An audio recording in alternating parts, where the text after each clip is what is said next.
Now, after money supply, our next topic is measures of money supply. Overall 4 measures होते हैं, M1, M2, M3 and M4.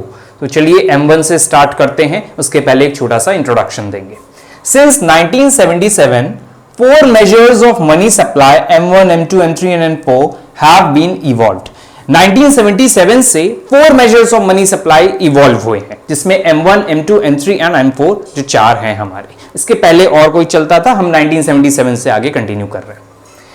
अब आते हैं M1 क्या है, M2 क्या है, M3 एंड M4. ये मेजर्स ऑफ मनी सप्लाई हैं जो हमारे मेजरमेंट करते हैं पूरी इकोनॉमी में मनी का जो सप्लाई है उसको मेजर करने के अलग अलग लेवल बना दिए गए. M1 लेवल पे चेक कर लीजिए, M2 लेवल पे चेक कर लीजिए, 3 एंड 4 पे चेक कर लीजिए. तो हम एक एक को पढ़ेंगे कि M1 में हम कितना चेक करते हैं, कितना सप्लाई जो है उसको कैलकुलेट करते हैं एंड सो ऑन.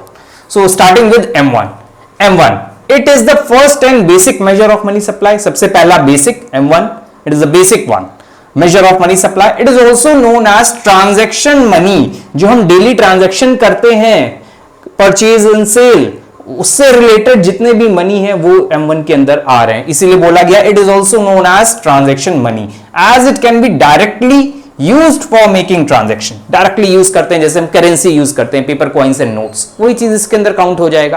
तो आपको ध्यान रखना है डायरेक्टली यूज्ड जो वर्ड लिखा है for making transactions. This is all about your M1. अब इसके अंदर क्या आएगा, डायरेक्ट वाले वर्ड सोचिए. सबसे पहले जो सेल परचेज में आप क्या यूज करते हैं वही सारी चीजें आएंगी. M1 currency and coins with public, जो पब्लिक के पास करेंसी है जो RBI ने इशू की है वो. फिर demand deposit with commercial banks, banks में हम जो सेविंग्स करते हैं, डिमांड डिपॉजिट करते हैं, जब डिमांड करेंगे निकाल लेंगे, वो वाला अमाउंट जो है वो भी हमारा M1 के अंदर काउंट किया जाएगा. And other deposits with RBI के पास जो अदर डिपॉजिट्स हैं, these all 3 are included under M1. So अब इन तीनों को हम देखते हैं कि ये क्या है, इनका एक्सप्लेनेशन क्या है. Starting with currency and coins with public.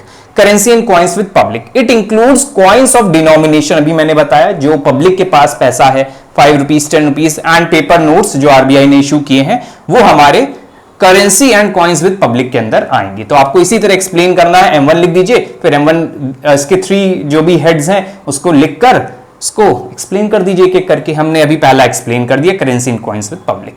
तो ये हो गया हमारा. Currency money is also termed as fiat money और लीगल टेंडर मनी. अब फियाट मनी, करेंसी मनी को हम फियाट मनी और लीगल टेंडर मनी भी कहते हैं. Fiat money and legal tender money समझा देते हैं क्या है, जो अभी इसके पहले वाले में आया था हमारा, जिसमें था currency and coins with public में. तो पहले फियाट मनी रीड करते हैं.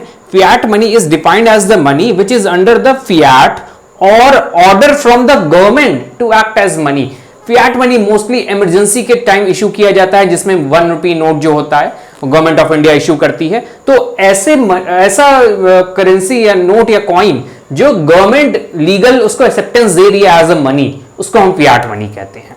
एक और था हमारा legal tender money, which can be legally used to make payment of debt और other obligation. Legal tender money वो मनी है जो लीगली एक्सेप्टेबल है डेट को डेट का पेमेंट करने के लिए या अदर ऑब्लिगेशंस को पूरा करने के लिए.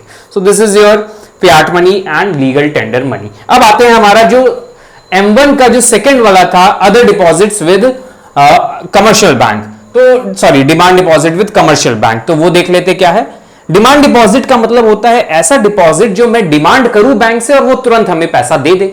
चेक के थ्रू हम निकाल सकते हैं या ATM के थ्रू, ATM कार्ड के थ्रू निकाल सकते हैं. सो this is your demand deposit of commercial banks.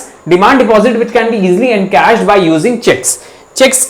Check देकर हम पैसा निकाल सकते हैं. ऐसे डिपॉजिट जो है M1 में आएंगे. Next is other deposits with RBI. Deposits held by the RBI on behalf of sorry, this यहां पे हमने गलत लिख दिया. Deposits held by the RBI on behalf of foreign banks and governments, public financial institutions, world bank, IMF. ऐसा पैसा जो RBI के पास रखा हुआ है, जो किसका है, फॉरेन बैंक या फॉरेन गवर्नमेंट का, इंडियन गवर्नमेंट का नहीं, फॉरेन बैंक या फॉरेन गवर्नमेंट का वो पैसा है. और पब्लिक फाइनेंशियल इंस्टीट्यूशंस का जो पैसा है या वर्ल्ड बैंक या IMF का जो पैसा RBI के पास रखा हुआ है, इंडिया के अंदर का पैसा नहीं है. ये सारा जो है बाहर का है, पब्लिक फाइनेंशियल इंस्टीट्यूशंस इंडिया के हो सकते हैं। सो this is all about your foreign banks, government, world bank, IMF, ये सारी चीजें आपकी अदर डिपॉजिट्स विद RBI में आएंगी। कौन सी चीजें नहीं आएंगी? It does not include deposit of commercial bank and Indian government. Indian government का पैसा और कमर्शियल बैंक का जो पैसा रेपो रेट या CRR, कैश रिजर्व रेशियो के थ्रू हम बनाती है, वो सब इसमें इंक्लूड नहीं होगा।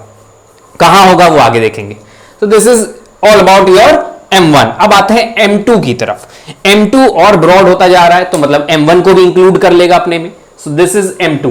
It is a broader concept of money supply as compare to M1। M1 तो बेसिक था, ट्रांजैक्शन मनी था। अब ये M2 जो है ये और ब्रॉड होगा, मतलब M1 में जो चीजें हैं उसके साथ और चीजें जुड़ जाएंगी। तो आपने सुना होगा पोस्ट ऑफिस में भी हम लोग सेविंग अकाउंट ओपन करते हैं, अब तो ATM कार्ड भी आने लगे, तो वहां भी जो पैसा है उसको भी ले लिया जाए, M2 के अंदर आ जाएगा। तो M2 is your M1 plus saving deposits with post office saving bank. Post office में जो मैंने सेव कर रखा है अकाउंट में, वो पैसा भी अगर हम इंक्लूड कर ले मनी सप्लाई को कैलकुलेट करते समय, तो वो हमारी M2 की कैटेगरी में काउंट। आते हैं M3 की तरफ। M3 में this concept is broader when compare to M1। M1 से कंपेयर कुछ भी करेंगे तो वो ब्रॉडर बनेगा ही, क्योंकि वो तो बेसिक था। In addition to M1 it also includes, M3 के अंदर M1 तो है ही, और उसके अलावा क्या है? Net time deposits with bank. Bank में जो टाइम डिपॉजिट किया जाता है, मतलब 1 ईयर की FD कराई, 5 इयर्स की FD कराई, तो ऐसे डिपॉजिट को भी अगर हम अलग से इंक्लूड कर लेते हैं, वो M3 के अंदर बन जाएगा। And it is a broader concept when compare to M1। Now the last one M4, this concept include, this deposit include total deposits with post office saving banks in addition to M3। मतलब M3 तो आ ही गया, ये पूरा यहां पे आ ही गया है, इसके अलावा क्या जुड़ रहा है देखिए, यहां M4 का मतलब M3, ये सारी चीजें यहां पे आ जाएंगी, plus total deposit with post office saving bank. Post office saving bank में जो टोटल डिपॉजिट है, ओवरऑल डिपॉजिट जो है, वो सारा इंक्लूड कर लिया जाएगा। और एक जो सेविंग सर्टिफिकेट होता है पोस्ट ऑफिस में, जैसे FD कराते हैं बैंक में, तो पोस्ट ऑफिस में नेशनल सेविंग सर्टिफिकेट चलता है। वहां पे एक डिपॉजिट करते हैं FD की तरह, तो एक सर्टिफिकेट मिल जाता है, लिखा रहता है इतने रुपए आपको मिलेगा इतने दिन बाद। सो इसको एक्सक्लूड कर दिया जाता है, वो सेविंग की तरह जा रहा है। तो this is all about your measures of money supply in which we have studied about M1, M2, M3 and M4. M1 is a transaction measure and others are broad concept when compared to M1.